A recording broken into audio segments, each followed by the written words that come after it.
Hi and welcome to another Views from the Valley, your roundup of the news here in the United States, coming to you from the v3.co.uk offices in San Francisco. With me as ever, Shaun Nichols. Hi Shaun. Hi Iain. Right, okay, busy news day, but the top news of the day for me is Firefox 4 is at last available. It's been through so many betas that we've been covering over the last couple of months, and it's finally out there. And is proving insanely popular. I've just checked the stats, and we're approaching 4 million downloads in the first couple of hours.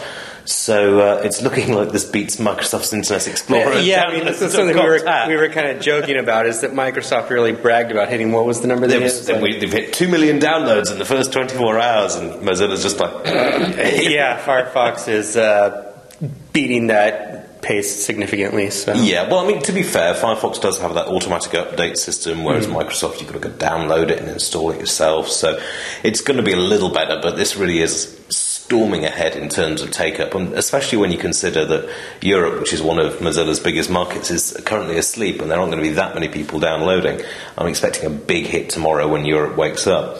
So, I mean, in terms of the actual browser wars themselves, this is Firefox's, if you like, chance to really put a killer punch on Internet Explorer.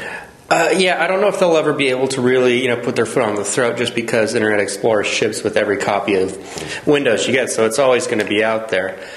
But at the same time, I think they're really doing a great job of getting the word out there that Firefox is a very good browser, in a lot of ways better than Internet Explorer. And I know people say Microsoft really did a lot to close the gap with Internet Explorer 9, but it's still not as good. It's still a lot of areas where Firefox still outperforms it pretty significantly. Well, true. I mean, the other thing with IE 9 is that you can't use it on the bulk of Windows machines out there. That's with Windows 7, which is a bit... It's a bit embarrassing for Microsoft, I think, but... Yeah, you'd kind of want the browser to be used on the majority of your systems, but we should keep a lookout on it anyway. Now, sticking with new applications, Amazon announced today that they're launching their Appstore, or one word, and that's important, and we'll come to it later, for Android. So basically this is the first marketplace where you can buy Android applications that have been independently tested for malware, so hopefully we can avoid the situation that we had last month where we got malware apps already in Android Marketplace.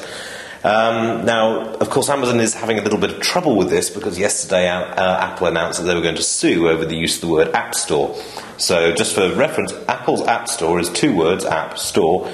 Amazon is Appstore, all one word, for Android, and I think that's going to be the basis of their legal case. Well, we'll see. We'll also see how the case with Microsoft turns out. Even Microsoft is trying to block Apple's patent on the term App Store right now, and maybe Amazon didn't do them too many favors by making App Store one word, but either that or it'll come in on Microsoft's side and say, well, look, you can't copyright the phrase App Store. It'll be interesting to see how it affects that. But in general, it's interesting to see Amazon come in and kind of offer this, sort of a third-party service, and then, as you mentioned before, as far as how, the screening process will go, and as far as getting quality apps on there without letting in malicious things. This is something that Apple was... Apple took heat for it. At the same time, they're looking fairly smart after this latest saga with Android. To my knowledge, they've only had a couple of dodgy applications up there. And they've been very quick to pull them down. They were ripped straight out. And to be fair, Android as well, with the infected apps on Marketplace, did go through and actually pull them off people's handsets. Which is quite handy, but I think it's going to appeal more to the prosumer, to the IT manager who wants to be able to buy and say to his board, no, seriously, this has been checked. So about 4,000 apps up there at the moment. We'll keep an eye on this, and for developers, another route to market. So all well and good. Now, in terms of the other news this week, the hangover from the earthquake in Japan is still causing major problems, and you've been covering this. This is a problem that was cited a few days after the earthquake, but it's starting to become much more apparent now. Obviously, Japan's a hotbed for so many of the big companies, so many component manufacturers, that sort of thing. And one of the companies that was cited was Apple. They're talking about general shortages, things like flash memory is going to be in short supply, sort of other things. But one of the big companies was named as Apple because it's believed that a lot of the manufacturing for the battery pack for the iPad 2 is done at facilities in Japan, and the design of the battery is such that it's not very easy to just switch this over to another company, find another manufacturing partner to do this. Well, this is it. With the iPad 2, they just shifted from a 3-cell battery down to a 2, I believe, which is very, very slim and enables sort of all the great portability of that platform. Exactly. But yes, very highly specialised, and it's not something you can buy off the shelf. Well, and it's interesting because it might test some of the theories that were circulating earlier in the year that Apple has been kind of hoarding components, or so that they bought a ton of displays. I don't know how many, what they do as far as batteries go, but if they, actually ordered a backlog of these, then they might be able to weather it a bit better than if they're just, trying to get shipments as they come in. Well, I was reading from one of the UK stories on this, and they were saying iSupply had been, just before the earthquake, was talking about there's a real danger here, companies are ordering their components, and we're going to be facing this glut, and prices will crash. And then a lot of firms are actually looking quite smart about doing that at the moment, although it's pure chance, of course. Yeah, exactly. We wish the Japanese all the best, obviously. It's a very difficult situation out there, not just from an electronics standpoint. You've got rolling power outages in Tokyo. I think it's manufacturing over there is going to take a hit for quite some time to come. Yeah, there's the economic hit, the manufacturing, and then, of course, the human toll on this. I'm sure it's the worst of it. It's going to be devastating right now. Indeed.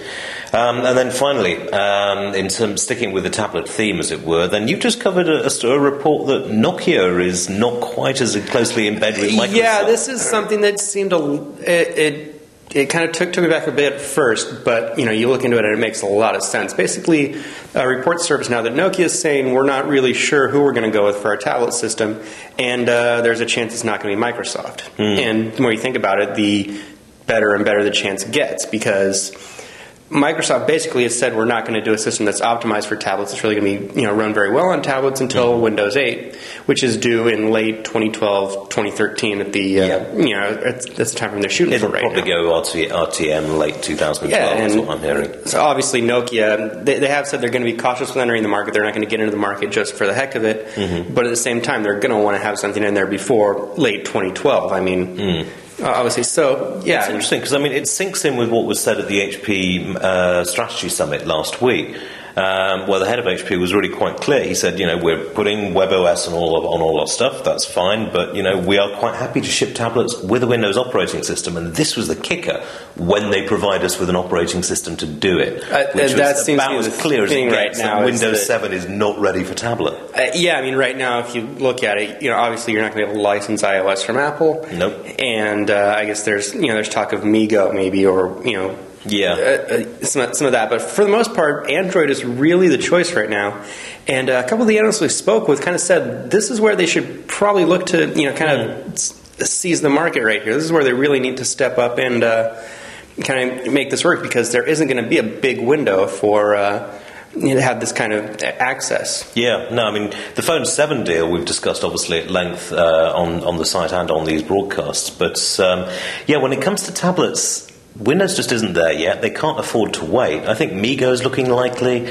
Android, I can see Microsoft kicking up a stink about, because one of the whole points of their deal was reportedly to block Nokia from going along into the Android market. One thing that's possible is that they you ship your first generation with Android on it, and then when Windows is ready for tablets, then you just switch back over to Windows. That's something that's something that I've heard that is quite possible and might be likely to happen. Well, this is it. And the wild card in this all is, of course, the WebOS platform, because if HP actually turn out a decent tablet when they release it, this summer, then I don't know. Yeah, but I don't know. I haven't heard a lot as far as how willing they are to license it and kind of put it out. This is obviously something that was promised for protection. They want to put out the largest ecosystem out there with WebOS, and the only way I can see they're doing it is by partnering with everyone under the sun and pushing the platform out. Well, and what they're doing right now is leveraging their PC market share. Yeah. And that's possible. I think that seems to be what HP wants to be, is they don't want to be... yes, they want to be a huge hardware vendor, but they also want to do what companies like RIM and Apple do, and maximize that by having your own software platforms to go with it. Yeah, so it's going to be very interesting, the tablet wars. We've had the iPad 2 in the office now for a week or so, and we've been tossing it around, and everyone's very keen on it, but it does need some competition in the market, and we should be watching that with eagle eyes. Anyway, you can read more about these stories at www.v3.co.uk.